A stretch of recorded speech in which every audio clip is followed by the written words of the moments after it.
Assalamualaikum warahmatullahi wabarakatuh. Di video kali ini saya dari kelompok 13 bersama teman saya akan mempresentasikan materi kami yang berjudul Perdagangan Internasional dalam Literatus Islam. Sebelum masuk ke materi, izinkan saya memperkenalkan diri. Saya Agus Saputra dengan nomor NIM 501190372. Dan di sini saya sebagai moderator kelompok ini. Baiklah, langsung saja ke materi yang pertama, yaitu pengertian perdagangan internasional. Perdagangan internasional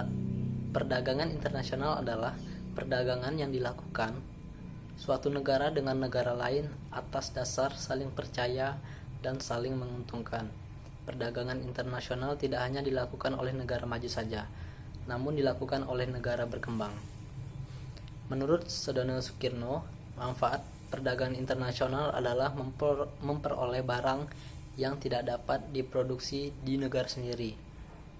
Banyak faktor-faktor yang mempengaruhi perbedaan hasil produksi di setiap negara. Faktor-faktor tersebut diantaranya kondisi geografis, iklim, tingkat penguasaan iptek, dan lain-lain. Dengan adanya perdagangan internasional, setiap negara mampu memenuhi kebutuhan yang tidak ada diproduksi di negara tersebut. Baiklah, materi selanjutnya akan disampaikan oleh teman saya, yaitu Muhammad Hafiz. Saya Muhammad Hafiz, NIM 501194144. Saya akan menjelaskan pengertian pandangan internasional. Pandangan internasional adalah perdagangan yang dilakukan suatu negara dengan negara lain atas dasar saling percaya dan saling menguntungkan. Perdagangan internasional tidak hanya dilakukan oleh negara maju saja, namun juga negara berkembang.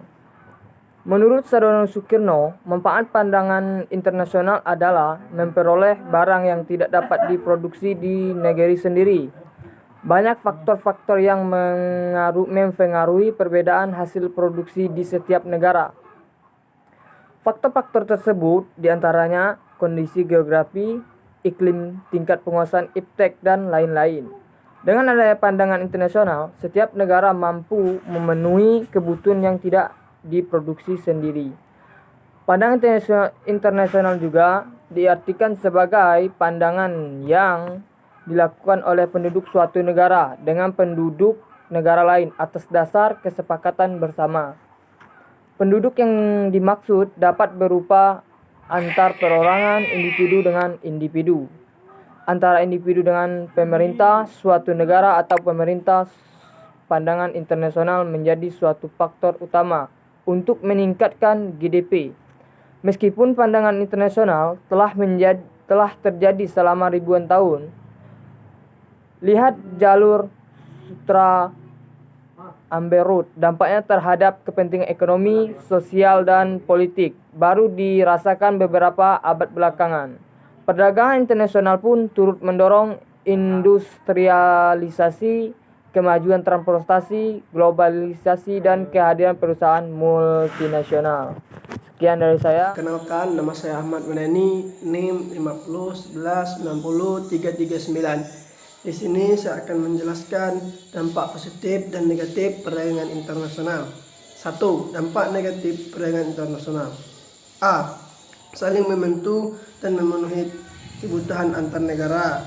Terjalinnya hubungan di antara negara-negara yang melakukan perdagangan dapat memudahkan suatu negara memenuhi barang-barang kebutuhan. B. Meningkatkan produktivitas usaha. C. Mengurangi pengangguran.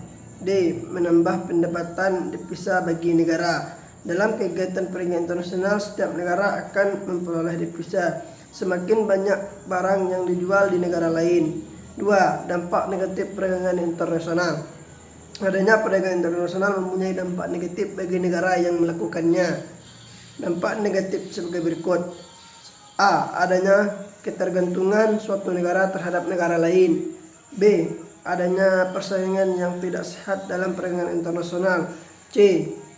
Banyaknya industri kecil yang kurang mampu bersaing menjadi gulung tikar. D. Adanya pola konsumsi masyarakat yang meniru konsumsi negara yang lebih maju. E. Terjadinya kekurangan tabungan masyarakat untuk investasi. Ini terjadi karena masyarakat menjadi konsumtif. F. timbulnya penjajahan ekonomi oleh negara yang lebih maju. G.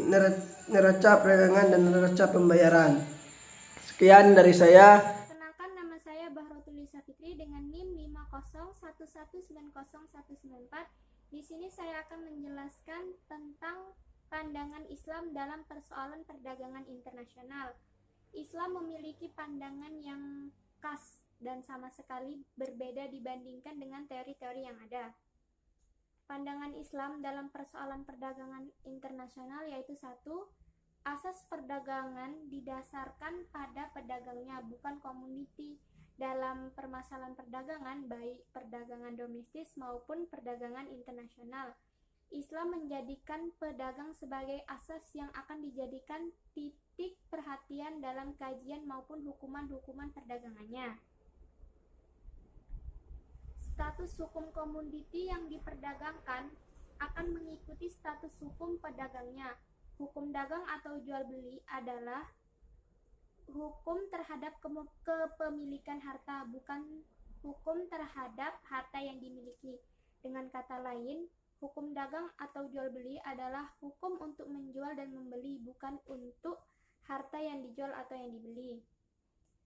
Yang kedua yaitu perdagangan internasional mengikuti politik luar negeri Islam. Menurut pandangan Islam, status perdagangan internasional mengikuti kebijakan politik luar negeri Islam.